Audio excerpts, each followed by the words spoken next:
Europe. I come from the University of Malta, and of course, where is Malta? Malta is a tiny island in the Mediterranean Sea, just below Sicily, where our university is about 500 years old, so we're a very old university. We've got a European Center on Gerontology, which is basically a research and teaching center. We do research, of course, as any university center does nowadays, but we also offer degrees in gerontology. We offer a postgraduate diploma, a master's degree, and a doctorate degree. Right. Today, I would like to, basically what I'm presenting is the combination going to focus on lifelong learning and older adults. Basically, we all know that the population is aging, of course, but there's also the fact that we are becoming more and more learning societies. And why have become learning societies? For various reasons, mostly economic reasons, mostly because change is becoming so rapid that in order to keep up with the world, so to speak. I mean, 10 years ago the internet was barely in existence. Nowadays, for example, it has really changed our lives. So basically for us who study later life, who study older people, who study aging, basically the question is, how did it affect older people? What was it in it for older people? And of course, older people cannot be put at the margin anymore. I mean, they should have never been put at the margin, at the periphery of any policy. But when you consider that about 1 in 10 people are over the age of 65 in North America, in Europe, the percentages are much higher in some countries, like 17%, 18%, and 20%, which is in Spain, Italy. In Malta, in 10 years' time, we will reach 25% over the age of 60, not over the age of 65, because our retirement at the moment is still 60, but it's going to be 65 in the years. So, of course, any policy relating to education, any policy relating to lifelong learning must address older people, must address aging. Has this been done? Well, we shall see that not so much has been done. There's a lot of lip service. That's why I put rhetoric in my title. There's a lot of lip service. There's a lot of rhetoric going on. But ultimately, we will find, that not so much is being done. Right. The first.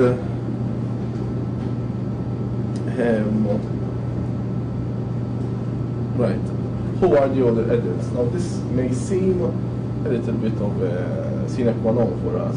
It's very obvious, but sometimes it's not so obvious as in other disciplines. In the sense, when you study women, when you study men, when you study children, when you study teenagers, it's well defined who these are. And in fact, I was doing a presentation on lifelong learning and older adults, and many of the audience told me, well, we can understand your interest, but ultimately are older adults similar to younger adults? I mean, what's the difference between a 50-year-old and a 60-year-old? What's the difference between a 45-year-old and a 55-year-old? And of course, this question is addressed in gerontology itself. In fact, there are constructivists, academics, gerontologists like Bill Bytway, for example, who argue that later life, older people, is simply a constructed term. They do not exist as such, but we have constructed this term, this category, for bureaucratic efficiency. Critical gerontologists, of course, focus on the capitalist effects of society and say that basically it was capitalism, it was the economy which really influenced us, forced us to come up with such a category. When there was an economic slowdown, then retirement was advised. when there was an economic boom, retirement all of a sudden, for example, during the Second World War, was something that was not so desirable. So I can understand, of course, we can understand the point that once a person reaches retirement age, it's not the case that he all of a sudden or she all of a sudden has become an older person.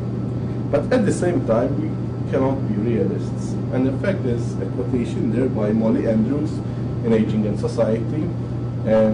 She's an academic of a certain age, and basically when she reflects upon these constructivist issues in later life, replied like the following: are old people, in fact, young people?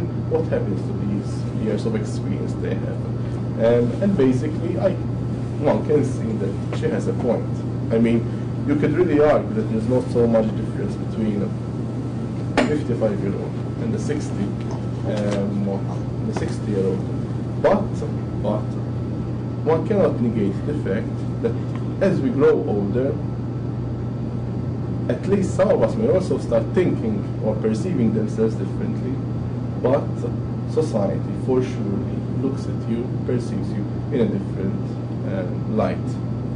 So, in order to answer this kind of dilemma, I believe that we can take the strengths of both positions. Of course, we must get with a constructivist ontology, in the sense that there's no fixed year, there's no fixed day, there's no fixed definition of who older people are.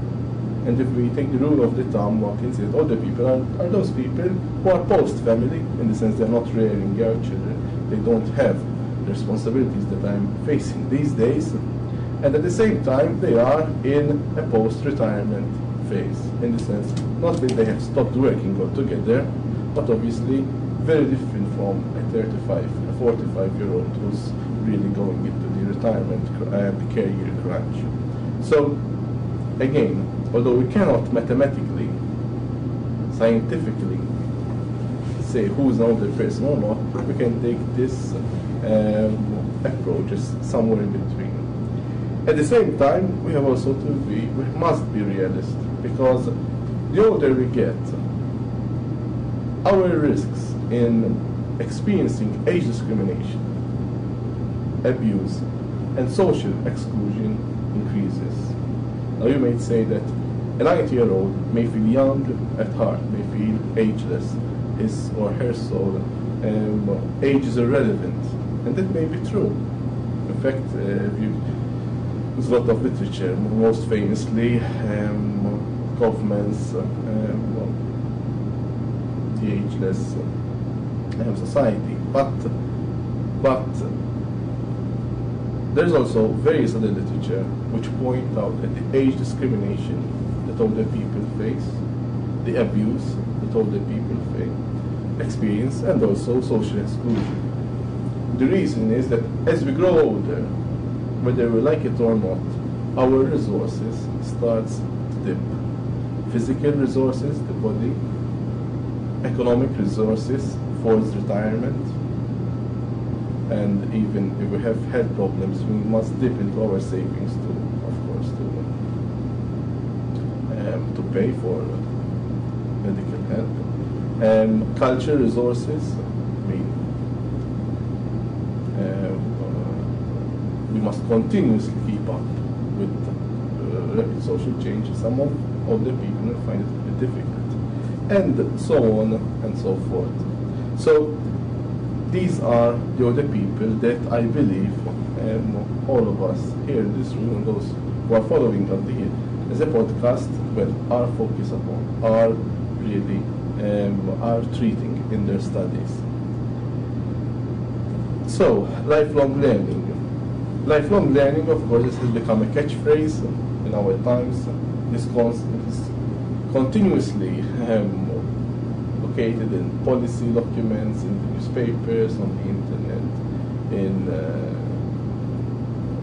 in any document which basically relates to the current years. And of course, what is lifelong learning? Basically, it's a process of learning with the aim of improving knowledge, skills, and competencies in four major areas. Of course, it's a definition which can be debated, but more or less, this is what we mean by lifelong learning.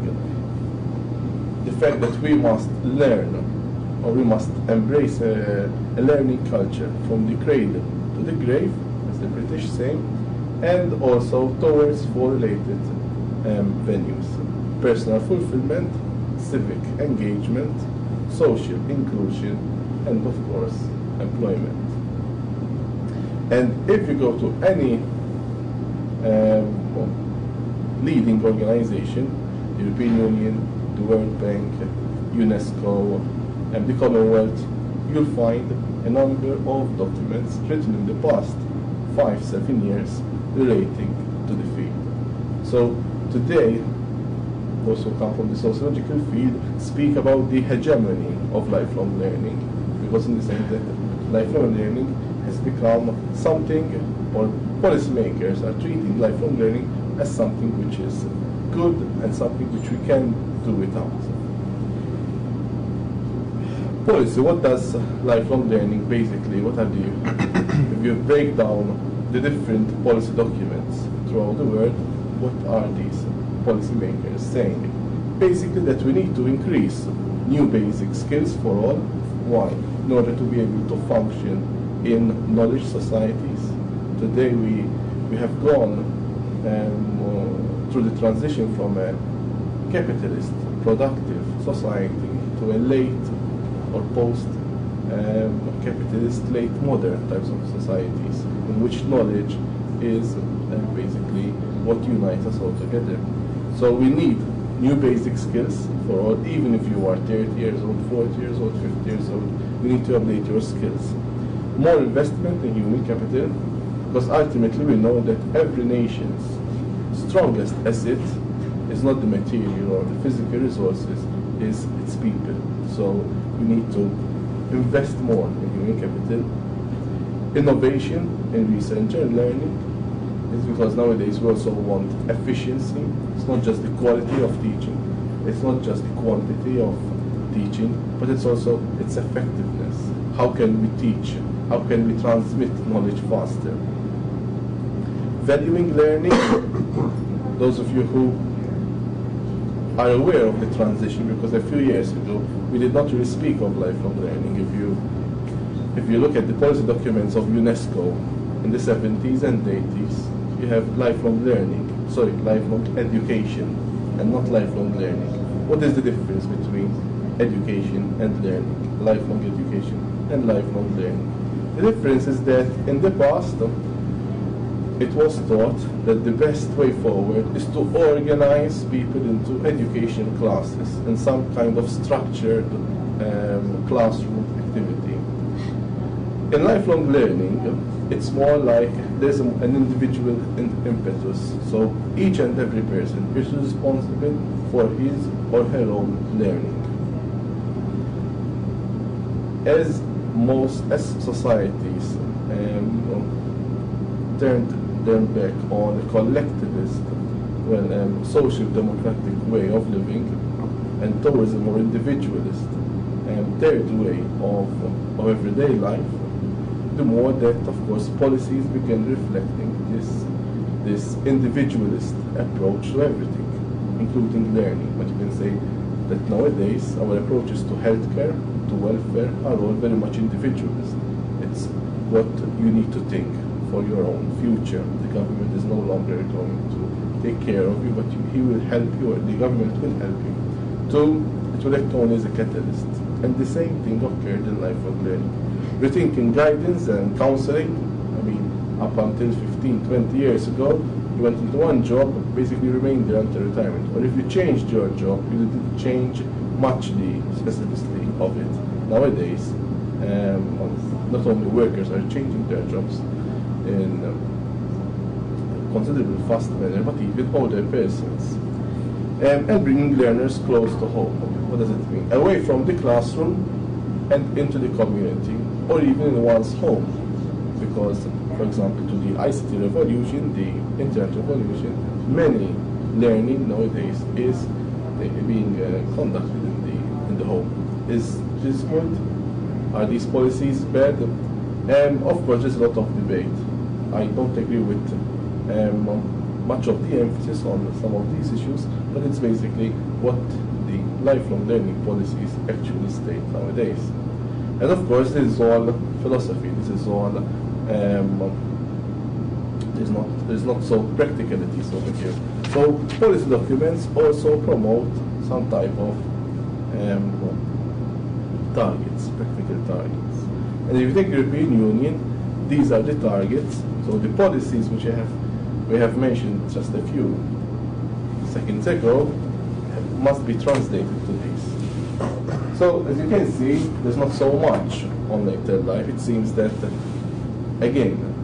lifelong learning is not really from the cradle to the grave, but it's more in the initial years and the initial adult years.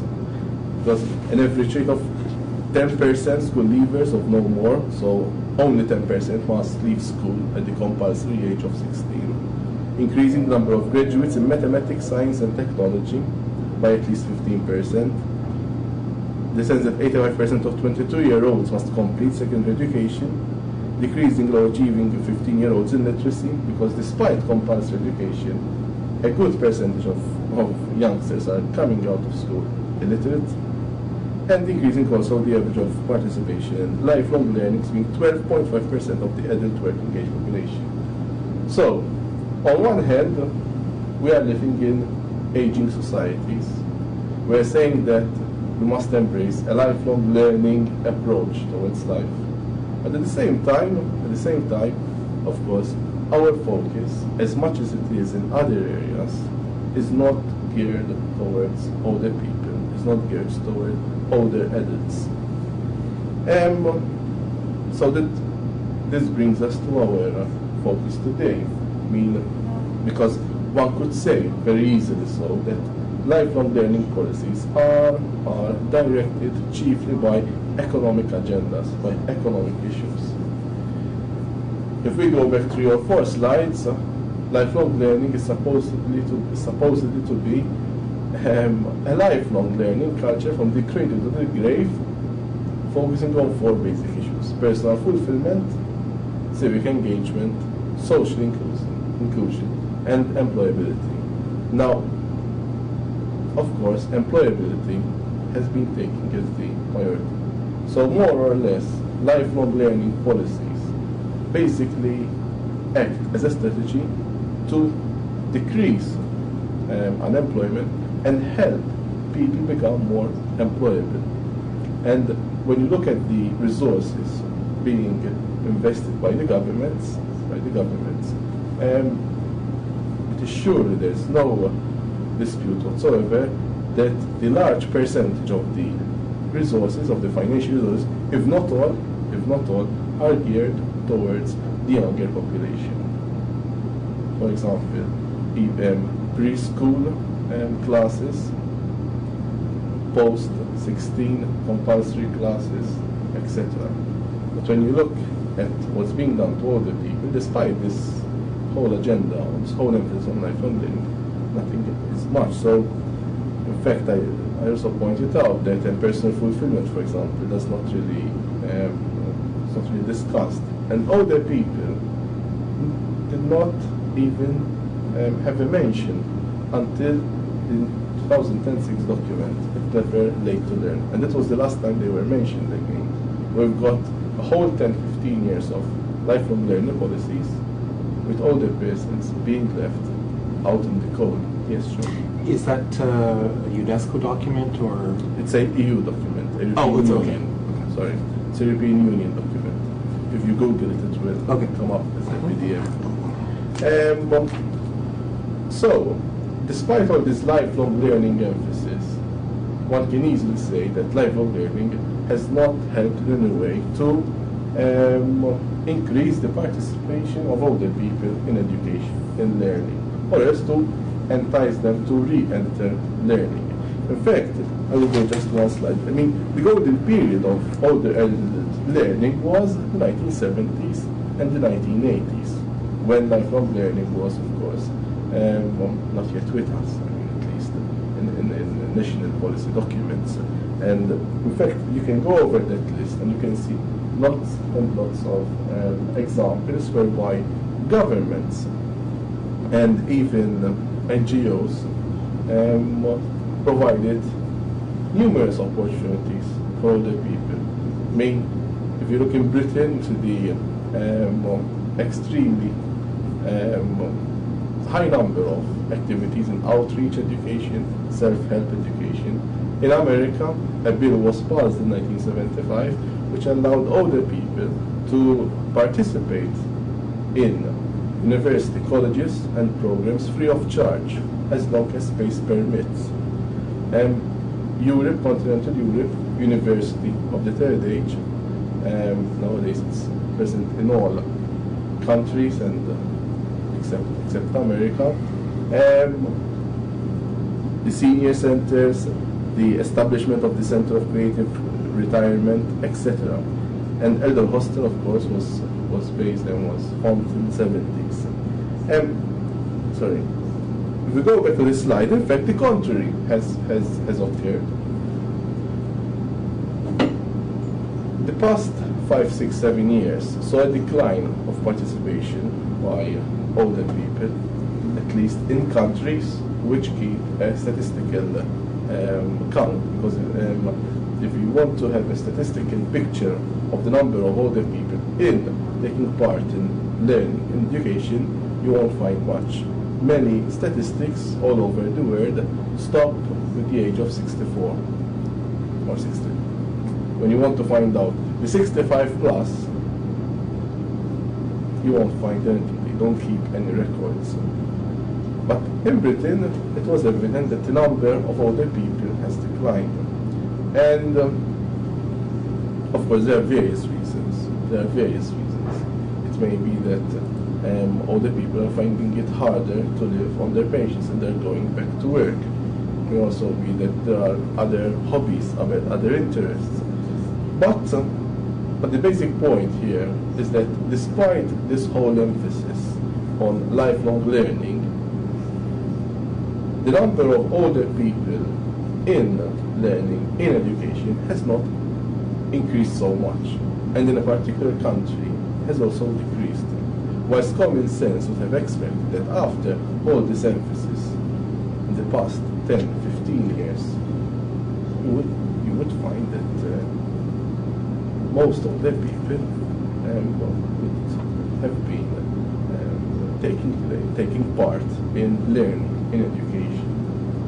Of course, we need better statistics. We need to know how many older people take advantage of libraries, the number of books that they are taking out, the number of older people in online learning communities. So it's true that we need better statistics. But as far as structured education is concerned, in Britain, the numbers have declined, of course. It is something which we cannot, of course, have to ponder on and see why did that happen. So you may ask me, so if lifelong learning, did not really affect learning education, on the contrary, it did not have any effect at all. What is the basic, fundamental catalyst that influenced older people to engage in education and learning? And the answer to that is the third age.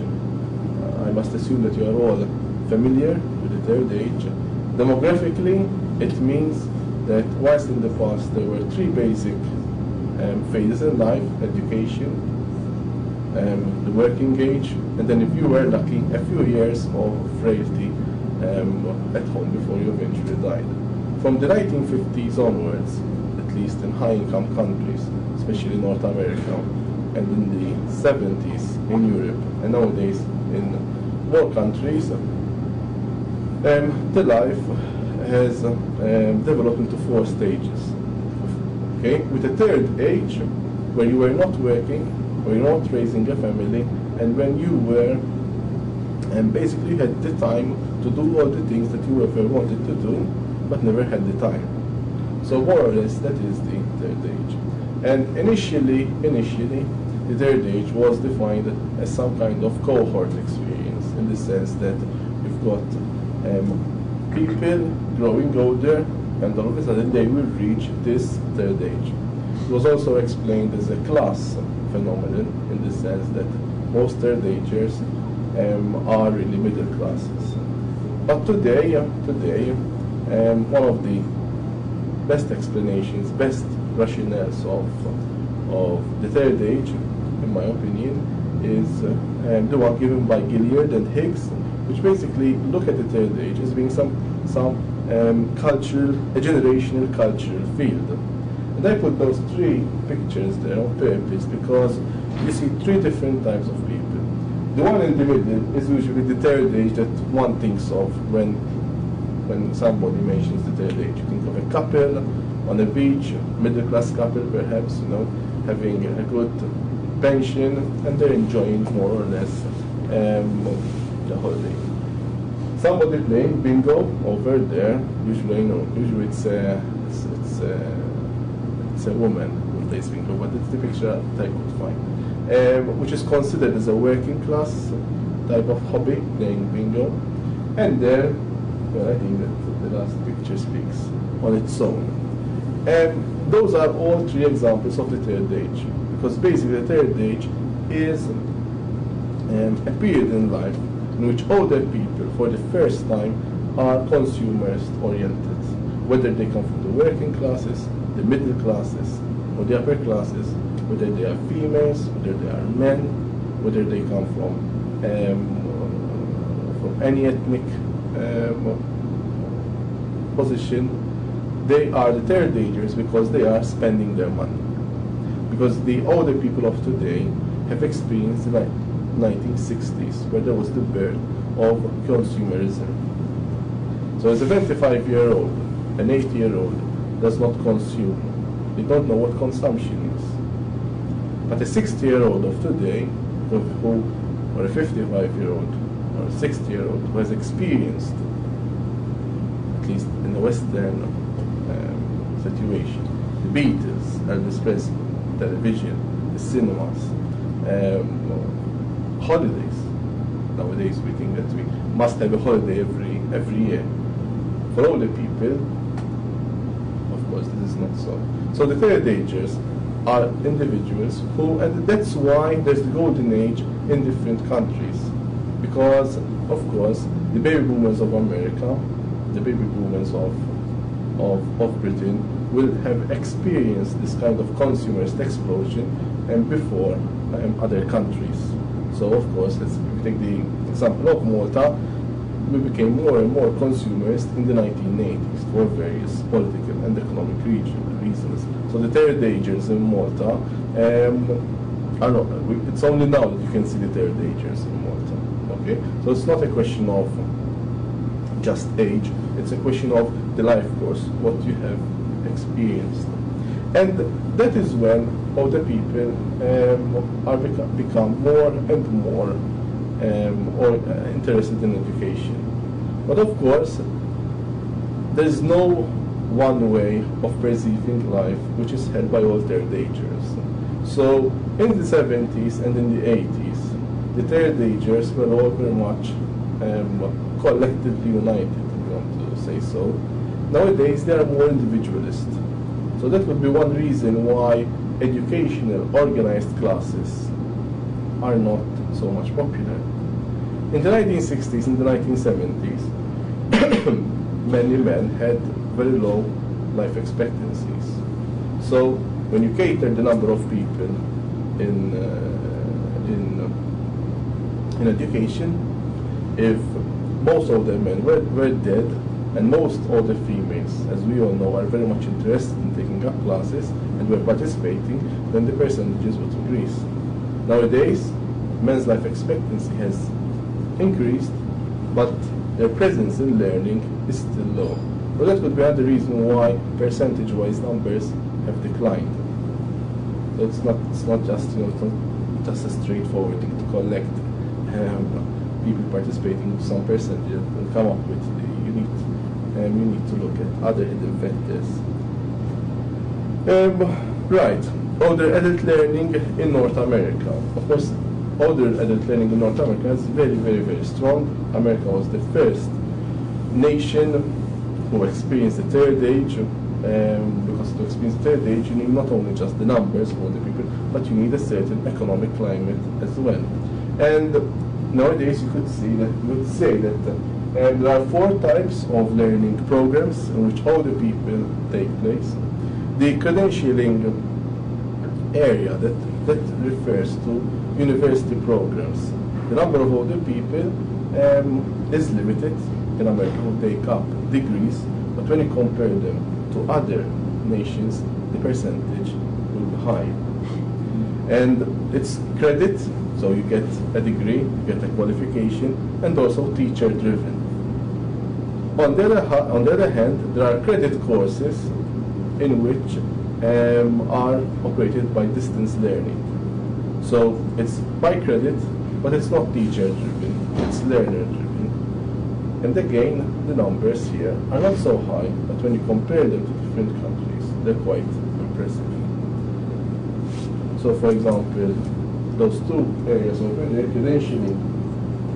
A credentialing course would be operating by a particular university here, University of Toronto, in which other people come to read for a degree. On the other hand, if the degree is operated by distance learning techniques, they would be on the other side. And convenience, of course, because many of the people don't want to get tied down to a particular structure, so many of them would prefer to study at their leisure. Then socialization, when something is teacher-driven but non-credit, for example, Elderhostels or Oasis or senior centers. So you go to a particular senior center, there will be somebody who will offer you education, some type of learning, but it's still teacher-driven. So some of the people want structure, but then they don't want to tie it down with particular time frames. And then learner-driven and non-credit. That refers to particular music hobbies, music groups, hobby groups. There's a lot of learning going on in that area, which is basically, it's not located by statistics, and that's why it's important to have better statistics of learning, of education, and also which is not very much, we don't know much about. We don't know much about self-directed learning, for example. We don't know much about, for example, the people who learn singing when they join a choir. That's, of course, an important part of learning. In Europe, it's basically the same, but the difference is that there's limited participation in higher education. Higher educational institutions which offer a degree, so universities. Usually, any university in Europe will have about 1% or even less of people, of persons above the age of 65. Further education, even less. What are further education institutes? Are those institutes which offer vocational courses. Many other people don't want to learn a trade, not that they're also, again, very limited participation in those two. But extensive participation excuse me, in courses provided by local authorities, the voluntary sector, and distance learning. Local authorities, of course, they have the pulse on the needs of all the people in their community. So many local authorities provide ICT courses.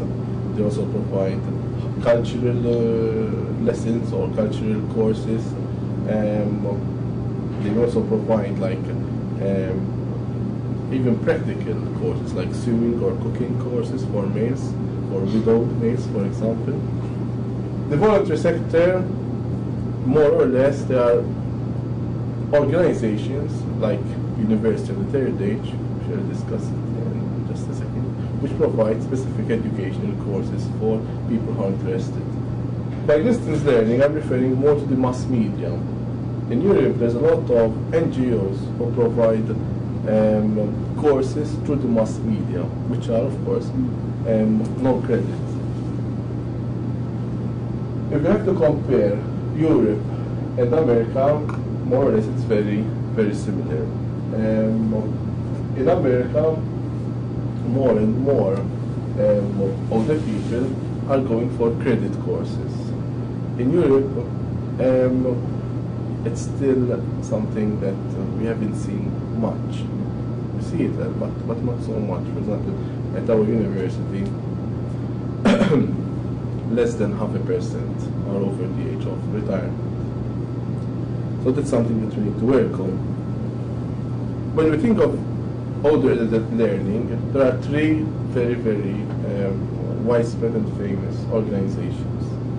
The universities of third age, which you have even in Canada, more or less they were founded in 1972 in Toulouse in France by Professor Pierre Bellas, which basically saw a lot of people, older people, doing nothing, and he said that basically let's have this university of the third age, by which he meant that every university would have a particular center for older people. And in about 10 years,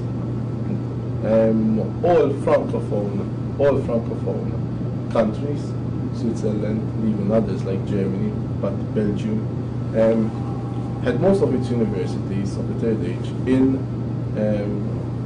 the parent university. But in Britain, when this idea was introduced in 1982,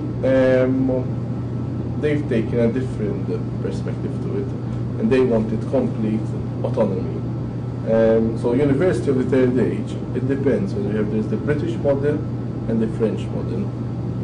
This is different from the open university concept. It's different from the open university concept. The open university concept is basically a university which provides degrees through distance learning, which we can be from 18 onwards. So the open university is not just catering to the open university would be in the distance learning and higher education sector, because university of third age is in the voluntary sector. So you could take it for credit and not for credit? I think you're confused because of the term university, right? The term university was put there.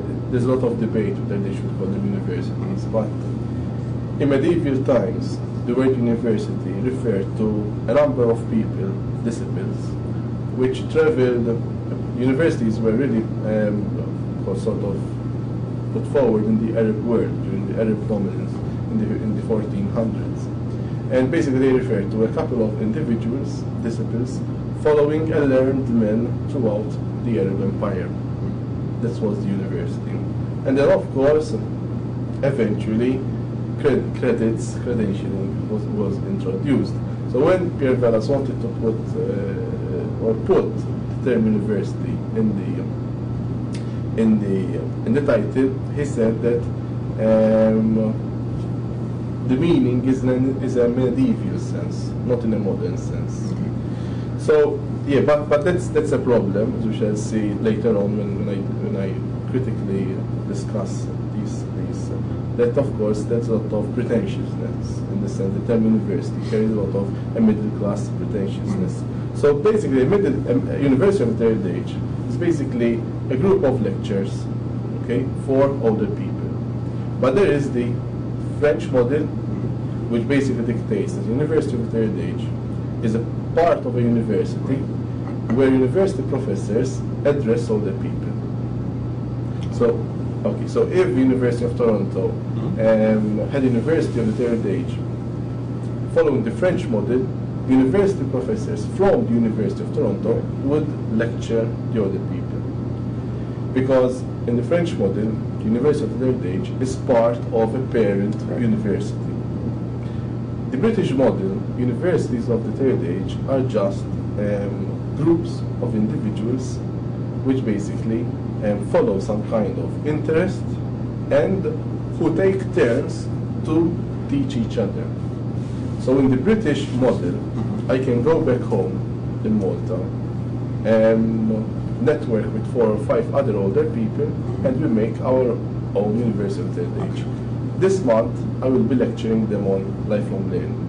Next month, the guy who's on the army will lecture me on army techniques. Okay. Next week, next month, we will be learning German, French, Right. depending on our resources. Those are the two basic models, because there are some in between, but the Canadian model, at least in non-francophone part of Canada, follows the British model and not the French model. Some universities are taking, the middle road. They have both sessional group, sessional lessons, but also university professors will also come and lecture them. Then there's, of course, lifelong learning institutes, which are very strong in America. Basically, these are they are counterpart to university of the third age, and basically they are also college and university based, in the sense that a lifelong learning institute usually travels to a particular university and college. The older people stay there for a couple of days, and they learn some subjects. And of course, Elderhostel. When I speak in America, North America, and I start speaking about older adult learning, usually they think that I'm referring just to Elderhostels, because Elderhostels, especially in America, are so popular. And if you go on to the Elderhostel website on the internet, you'll find a brochure with hundreds of lectures. And basically, the Elderhostel is also a travel type style of study. In fact, they also come to Malta. At first, they started going to places in America in the 70s, but now they also are going outside America. So ultimately, what I want to address right now is also the fact that older adult learning was left to its own devices. If you look at how older adult learning is developing, you don't find any structure whatsoever, even despite various policies, even despite lots of emphasis on lifelong learning in government's policies. You don't find any guidance. So they have developed in some ways, which is good, but in other ways which are less desirable. So for example, older adult learning are very much dominated by functionalist rationales. Those who study aging would of course be familiar with role theory and activity theory. And basically, older programs are saying education, learning is good because older people need to find a role, need to open new possibilities following retirement. Learning is also beneficial health-wise, and of course that it caters to a number of needs, which of course is not always correct to say so. Of course there is the individual. This follows an individual pathology model in the sense that it seems that older people, are left guideless and clueless as what they must do in later life in order to take part in learning. There's no collective, there's no organization, collectivity to address their interests and needs. Research has come up with psychological benefits, but there's no research or there's no hard data which focus on the health benefits. Usually, if you follow education, if you take part in learning, there are a lot of psychological benefits, but we can't say that your life expectancy really would differ. And of course, it's not always the case that in a frenzy of activity, so it's also a good thing. Sometimes it's not. And of course, there's also ethical dilemmas in the sense that who are we to say what older people should do? In fact, of course, nowadays, for example, this engagement model, the activity theory, and this engagement theory, which so much ridiculed in the past, the 60s and the 70s, nowadays, we know that there's some good in the disengagement model. It's good that some older people disengage from certain things. It's not good that they disengage from everything, but sometimes, if they want to disengage from certain responsibilities, they should do so. There's also middle classness, and we go back to the term, for example, universities of the third age. You could say that university of the third age especially those following the Francophone model, are really very, very middle class, and they tend to ostracize those older people coming from the working classes who want to join, especially when they hear the term universities. How can illiterate older people feel at ease in a group, in an educational community which terms itself university? And of course, and what's more preoccupying, of course, is also that research states that excuse me, finds that some universities of their age actually do it on purpose.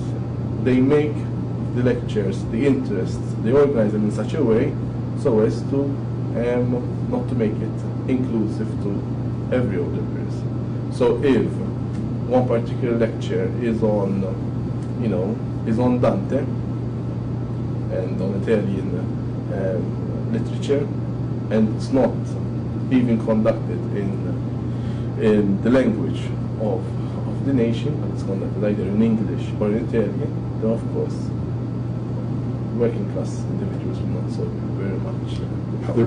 Have there been any reactions to that on the part of the working class? Not so much in terms of calling it the university, but maybe their own, maybe a union, or maybe some sort of more socialist approach to it. Has there been any? No, because older people are not united. Not even middle class older people are united. And the working class older people are not really united at all. I mean, they are concerned by their declining income. They are concerned by increasing family care, especially the women in the working classes, because obviously the level of morbidity of working class men is not so good. There's not so much unity, not so much interest. No. In fact, one problem, I shall get to it in a minute, but another problem is that many older people do not want themselves to be labeled as older people. So there is this age relevance kind of thing. In fact, the Elderhostel, one of its rules states that anything can be learned and taught except topics relating to aging. Because the people who join Elderhostel, they want to remain forever young, which is good. Everybody wants to remain forever young, but there's a sense of alienation as well. So many I'm responding to this because to tell you how much it's difficult for older people to unite. Other issues, of course, third ageism, in the sense that many older adult learning associations operate as if all people are third agers. Whilst what about the fourth agers? There are a lot of older people who are frail, who are housebound, who are down with dementia, with Alzheimer's, and practically the celebration of third age is practically a prodding on other more unfortunate people. So when you celebrate third age, you are practically marginalizing, excluding other older people, your companions who are more unfortunate than you. So, of course, there should be learning opportunities in nursing homes, in residential homes, for those who are housebound.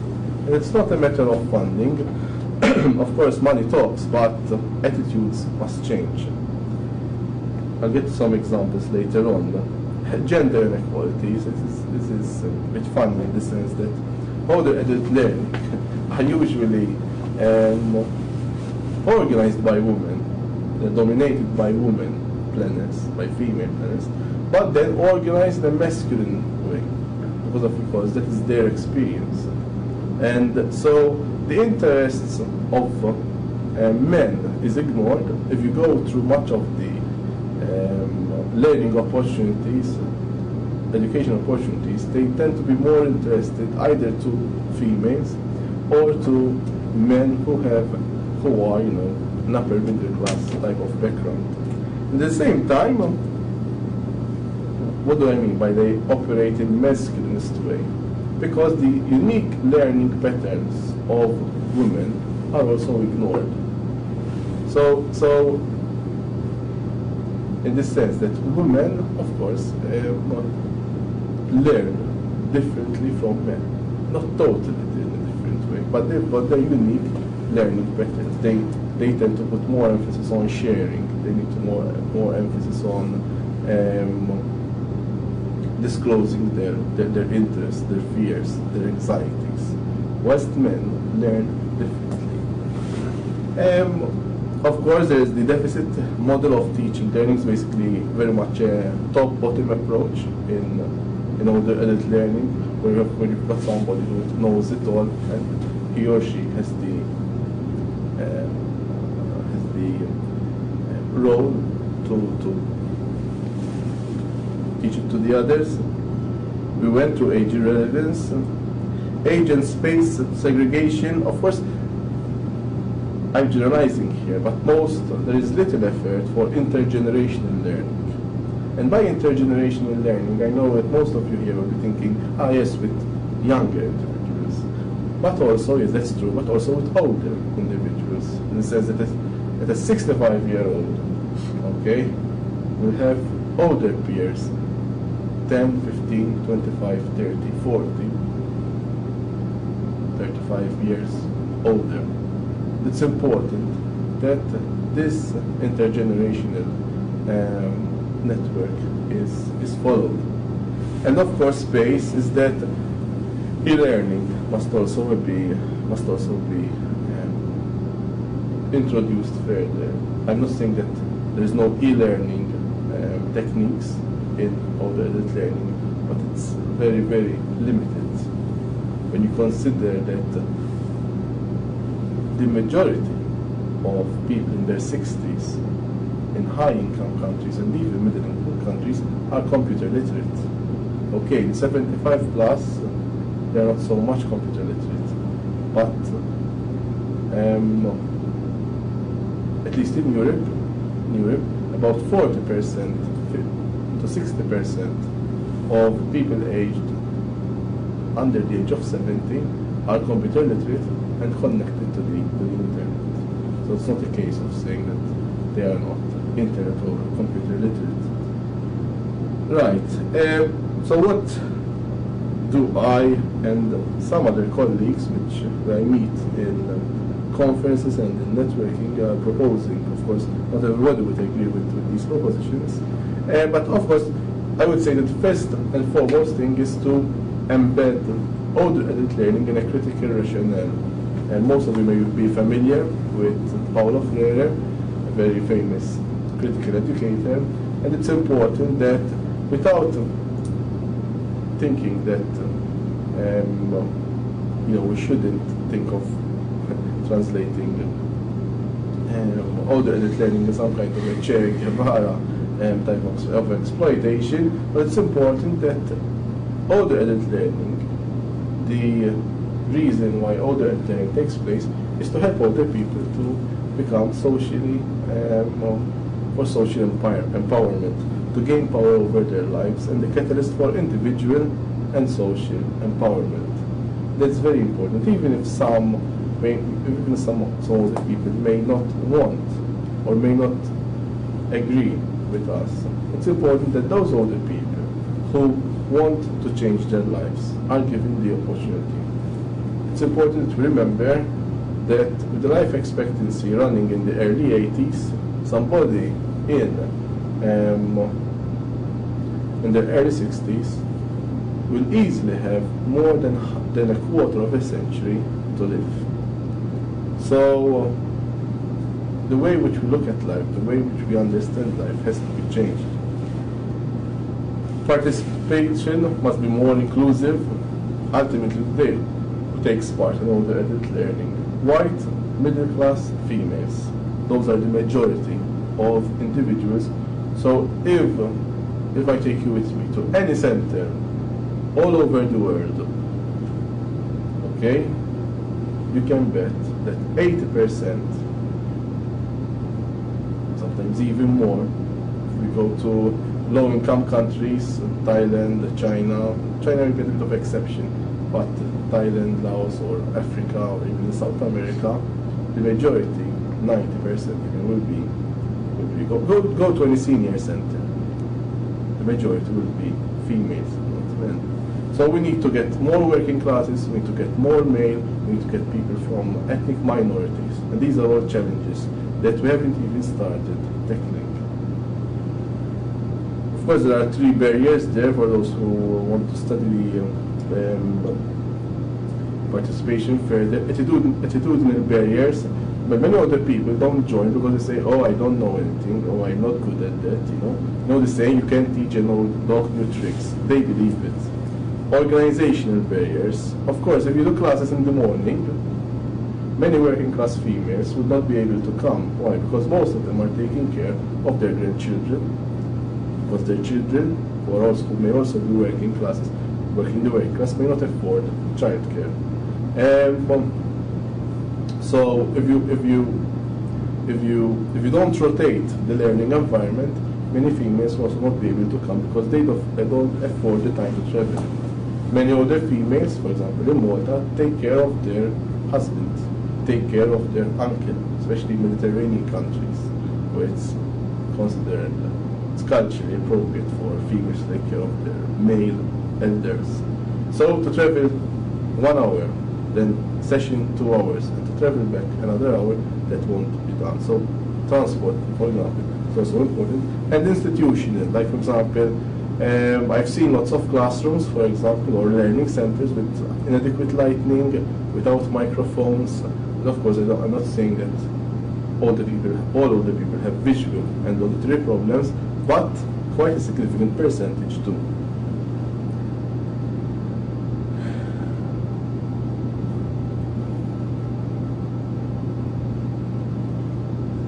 Fourth, age learning. I couldn't find a better picture, but basically it's very important that we introduce learning opportunities for frail, housebound, older people, and even those older people who suffer from Alzheimer's and dementia. A lot of work is being done with reminiscence for older people who suffer with Alzheimer's. Because usually the work goes like this: you bring something which of their past lives, like an old telephone set or a picture, and you could see that they will offer some reaction. Sometimes not immediately, but after a number of courses. And what that reaction may be. Sometimes it may be a smile, sometimes it may be an effort to speak, even if they can't. And what's that? Basically, it's learning. Learning is not just getting degrees or reading for diplomas. Learning is to be both informal and non-formal as well. An interesting type of learning is done in Japan with it's called horticultural therapy. Residential inmates in nursing homes who, let's face it, their lives may not be as full as others. They have plants, they have a room where they have plants, and they can see these plants grow. At the same time, they learn things about horticulture. That's learning. So sometimes you don't need a lot of resources as well. There is also another misconception that in order to teach or to do learning with, let's say, a nursing home or with mentally, older people with mental problems, you need a lot of resources. No, what you need is people who must have some training. We don't really advise that, any member in a nursing home conducts. That member must be given some adequate type of training, because there's a lot of ethical issues as well involved. At the same time, somebody who is willing to, or at least managers who are willing to put on, who decrease the workloads of some individuals to be able to engage in training. It's called fourth age learning. And gender fine-tuning. Of course, it's very important that we are sensitive to older women in the sense that there's the double standard of aging. Older women face sexism and ageism. not just ageism. Whilst men usually face just ageism, because it's the triple jeopardy. If you come from an ethnic minority, you've got 3 times of discrimination which you are facing in everyday life. Of course, there is the lifelong cumulative disadvantages. It's not just because you are old now, you are free. You may be old, free, but illiterate. Why? Because you didn't have an opportunity to learn how to read and write. And I mean, once I mentioned this literacy, I mean, the problem with older adult learning as well is that it's always a high culture thing. We don't, as far as I know, there's no real drive towards improving literacy in older people. Of course, you may say that, oh, we have a literacy program in which older people may join. Yeah, that's true, but that's not really older adult learning, is it? An older adult learning will be embarrassed to acknowledge that he or she doesn't know how to read or write with somebody 20, 30, 40, 50 years younger. And when you're speaking about gender, if we have so many problems with, women, needless to say that if you're lesbian, gay, bisexual, transgender, there's very little out there. Yeah, it's true. Or documented. Exactly. It's so true that there's nothing with my presentation. Yeah, because yeah, that's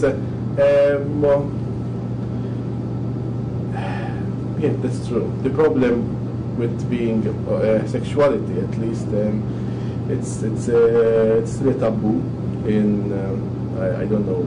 I don't have experience over here, but at least in Europe, especially the Mediterranean, the Southern European countries, it's still a taboo not to be heterosexual. Mm-hmm. And of course, we must face these issues. But at the moment, the reason is that in Mediterranean countries, people are still coming out today. It's not they have come out 20, 25 years ago. Right. So, but we have to learn from other countries, which of course, like North America, where people have come out in the 60s and now they're experienced later in life.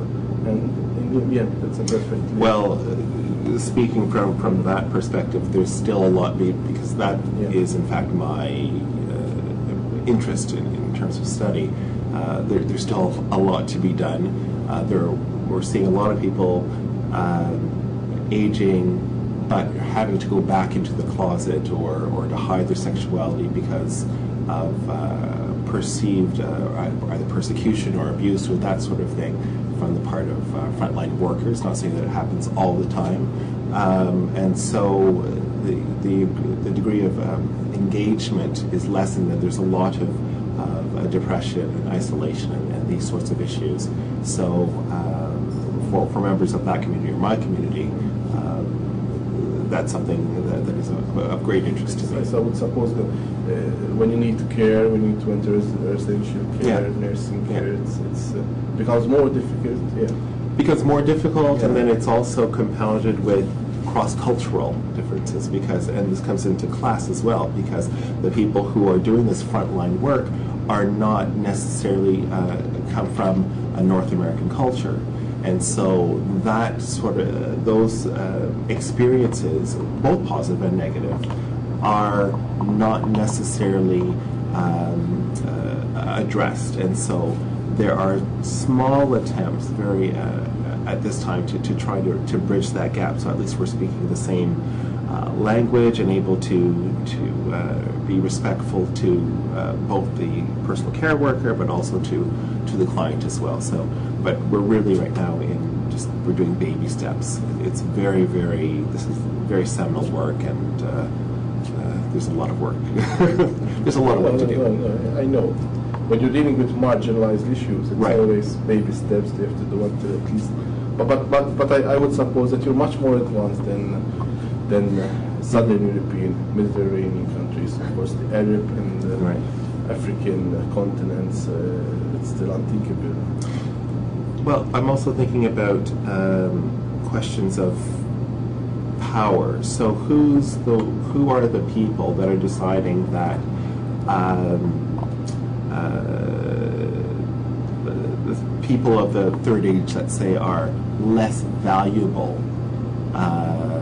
then I guess the younger people, although ironically the people who are making those decisions are now in this group, and they're much more individualistic, and therefore they're going to be demanding these rights. So perhaps that shift of power, because there's a lot of them, and they do have that those financial resources, and money does talk. So there's going to be a lot of cries for adequate, the quality of life that they've been used to transferred to this third age. So it'll be very interesting to see whether there's going to be a resurgence, not resurgence, but an explosion of policies that reflect that. I'll be interested to see.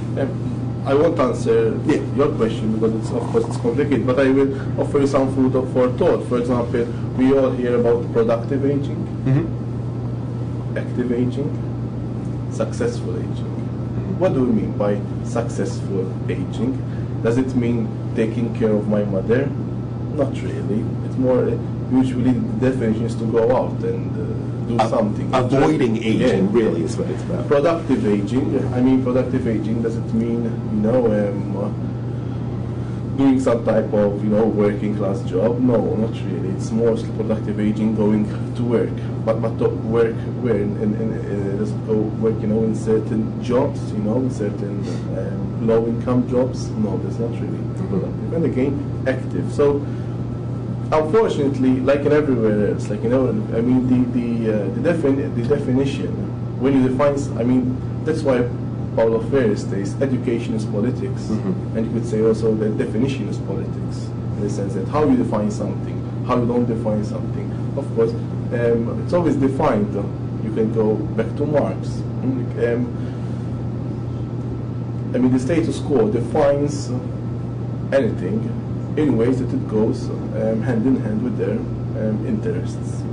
So and again, in aging, you don't find the perspective of, if you take older adult learning, you won't find, one paper of mine, which I'm writing on, is called The Missing Voice, The Missing Voices, because when you look at older adult learning, it's largely a female, middle class, white thing, which is good. These are not the people that we should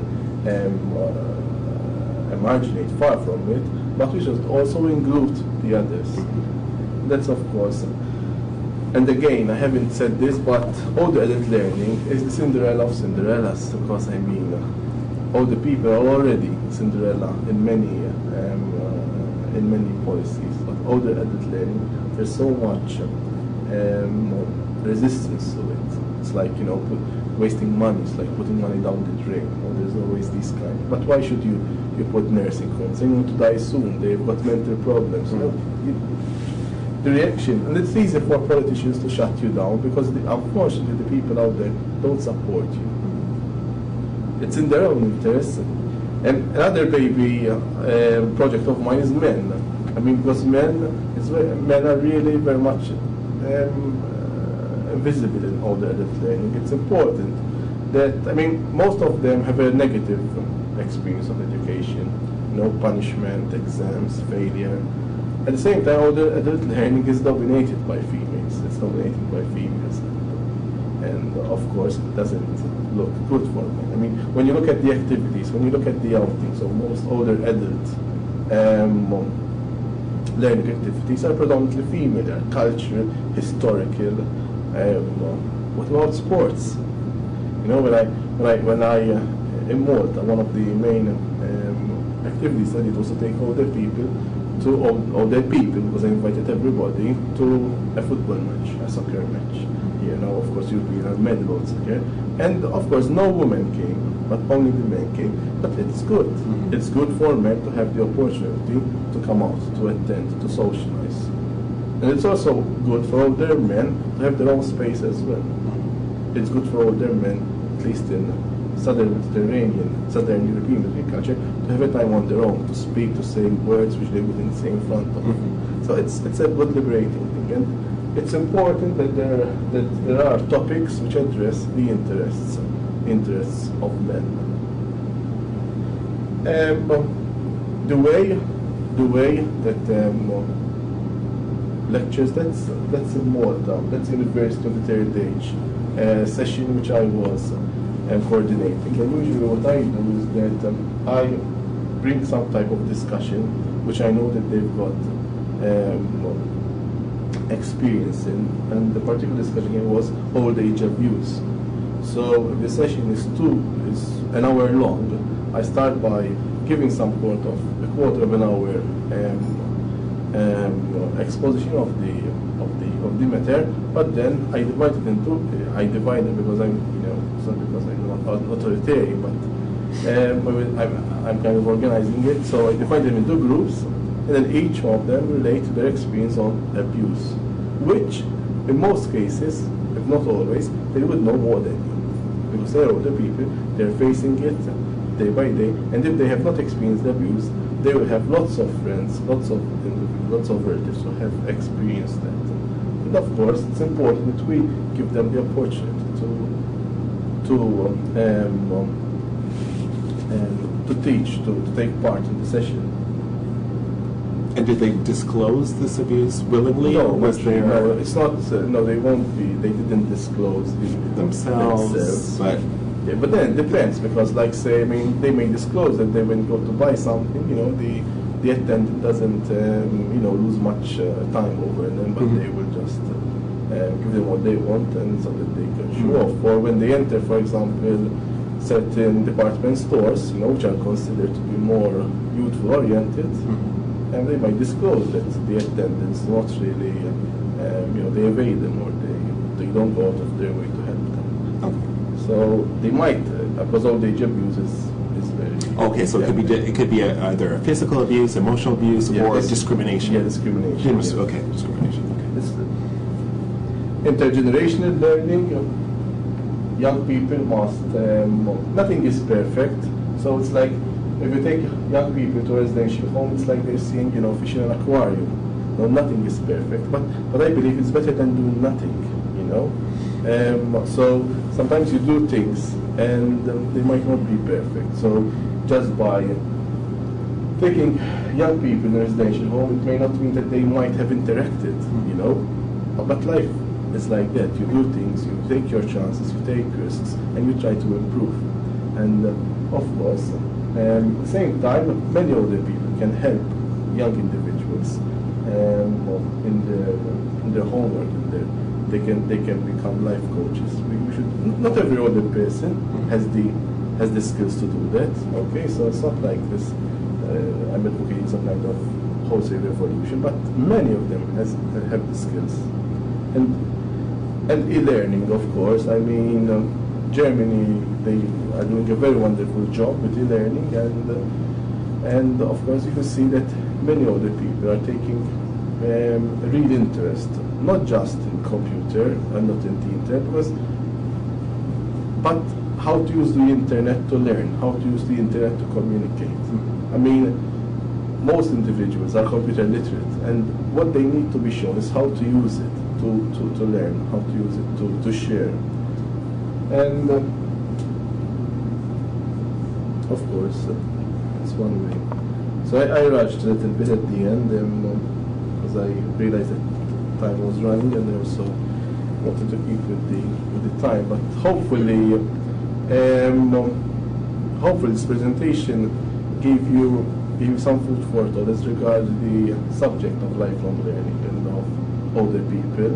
And it's a very distinct area of interest. There's not so many people working in the field of older adult learning. In fact, most adult education centers, including here in Ontario and in Toronto, don't have specialized academics on the area. What I want to say is not. You cannot just implement what we learned with adults and you implement them in older adults. No, they are totally different types of individuals, of sectors. And at the same time, there's a lot to be done as well. There's a lot to be done. And if you look at the final 9 or 10 slides, which I entitled Visions for the Future, there's a lot to be done. And hopefully I might have given you some ideas some thoughts in which this can be carried forward. Yes. Your presentation has been very comprehensive and Thank you. wide-ranging, and you focused on inequities, social inequities, and gender inequities. Could you describe the needs of older men in education? You indicated some of the deficits that exist and the dominance of women. Yeah. First and foremost, the needs. The needs of older men may be a bit different from the needs of older women. So, for example, especially widowers, in the sense that they must learn how to cook. They must they must have an opportunity to socialize. At the same time, the interests. So the needs are different when you go. There are overlapping needs, of course, but there are certain needs which are different. At the same time, the interests. Again, some interests will be overlapping, but at the same time, some interests will be diverse. So, for example, when you look at most of the subjects followed in older adult education, older adult learning, the bulk of them come from the humanities, come from the arts. There are no, for example, technological. For example, once I wrote a pilot to explain in simple terms how aviation, how an aeroplane, for example, and the audience was predominantly male, and the interest was extremely high, and of course by promoting such a subject, yes, the older woman may feel that it's not really may not feel that it's up there early and may not come. So what I'm saying is that you need to have subjects which interest both men and women, but also come up with subjects which may be predominantly male-oriented, because ultimately most of the subjects that are found in older adult learning, usually they are history, languages, culture, which are good, and some men may interest them. But it's also you have to be you've got also what to think with from a male point of view, and of course did I answer your question? Have I? Yes, in some way. Yeah, it's you've got to locate. The older people in your community. You need to try to empathize. What I'm saying is that usually when we try to come up with older adult learning, because us planners tend to be in the majority women, and usually us male who are planning older adult education tend to come from a certain class background, from a certain career. Okay, we tend to look at it from a female, from a point of view, in the sense that because of my career, I don't know anything about cars. I don't know anything about certain sports. I don't know anything about aeroplanes. And what I'm saying is that many older men are really interested in such subjects. And when you go over the various programs available, you don't find them. So, just to comment on what you're saying as well, one of my interests, thinking about my father especially, and also because I'm doing some volunteer work at a community center, is one of the things that the males have told me is that they lack just the socialization skills, much because of their upbringing. It's a very competitive, don't show emotion, as opposed to women who are together. There's a tendency to talk about what they feel and find networks. Males tend not to do that. So their socialization process as they're growing up is not like it was. Let's put it that way. Then they are confronted with work and their career, where their entire identity, or often, is defined by, at least in that generation, by what they do. As they then leave work, many of them, or speaking with my father perhaps,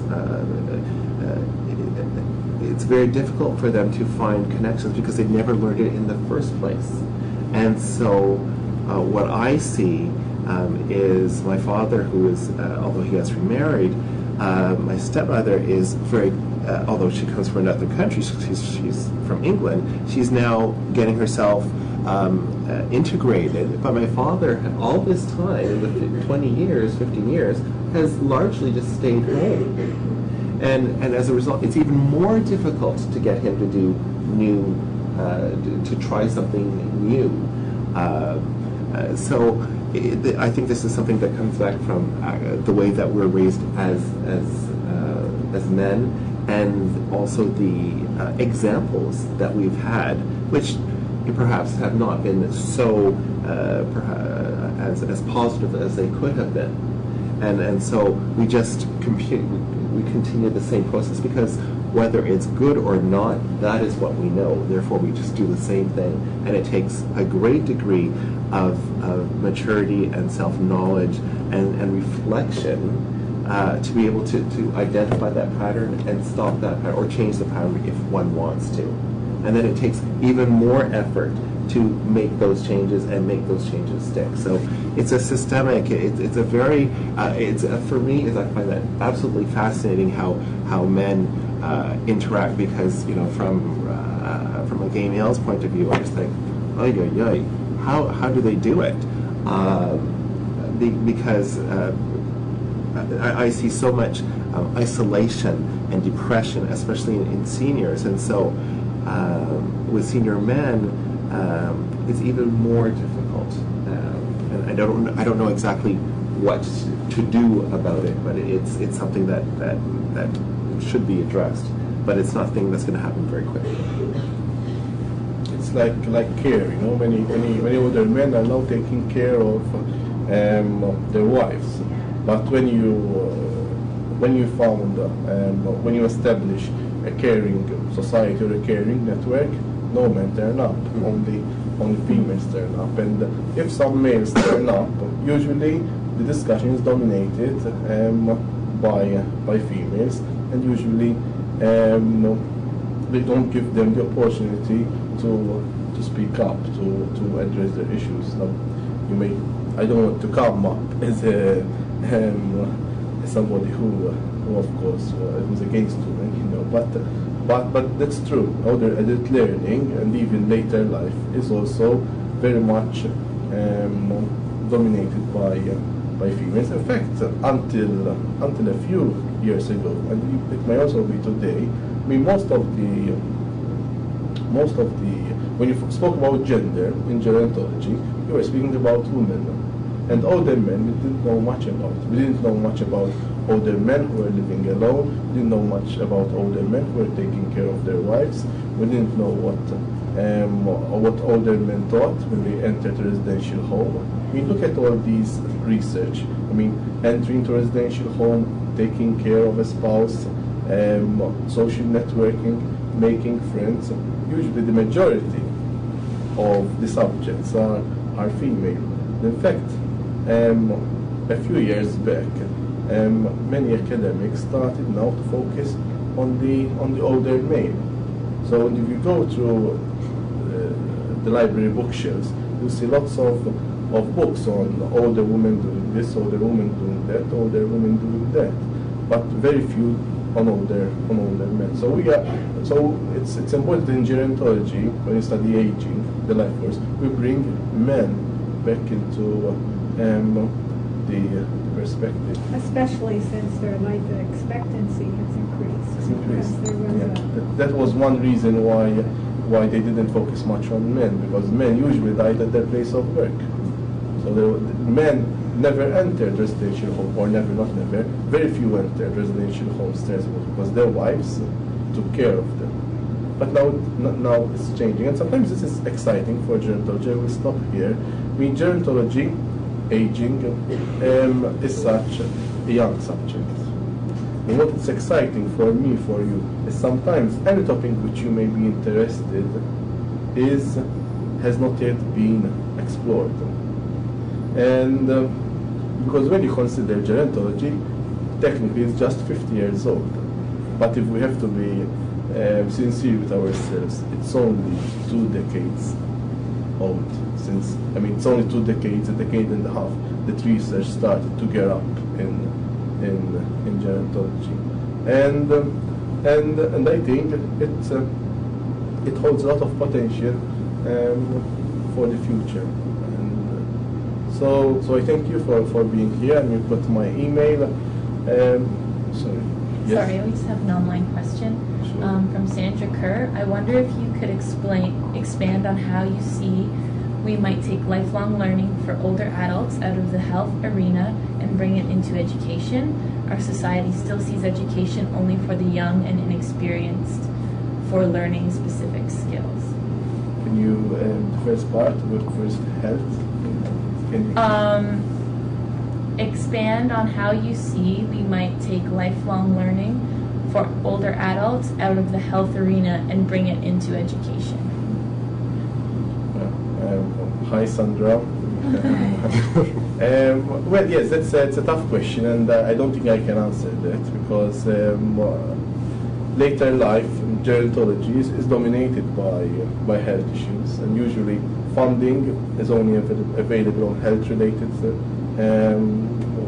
studies, and at the same time, older person themselves are very much, like any person, very much interested in their own health and physical well-being. But of course, it's important that lifelong learning is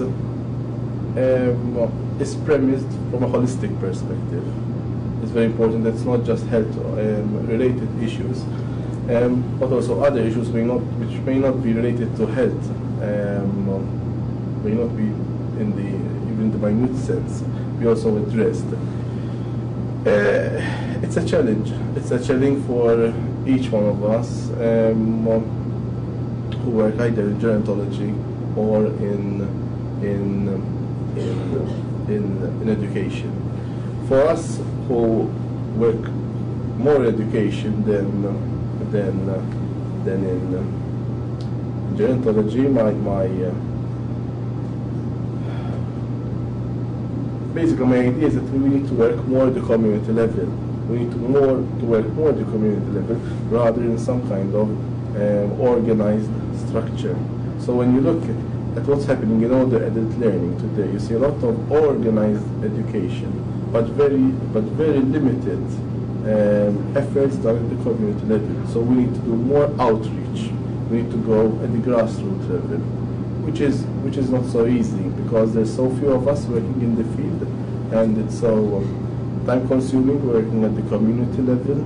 And but I think that's the way we should go for. We should go through back to the 1980s, when lots of projects were done at the community level rather than some kind of organized. We should not dismantle organized networks, organized learning opportunities, but more work must be done at the community level, or we use our context to go further in the community where there are older people which we haven't yet access to. Hope that answers Sandra's question in some way. Okay, thank you. Thank you.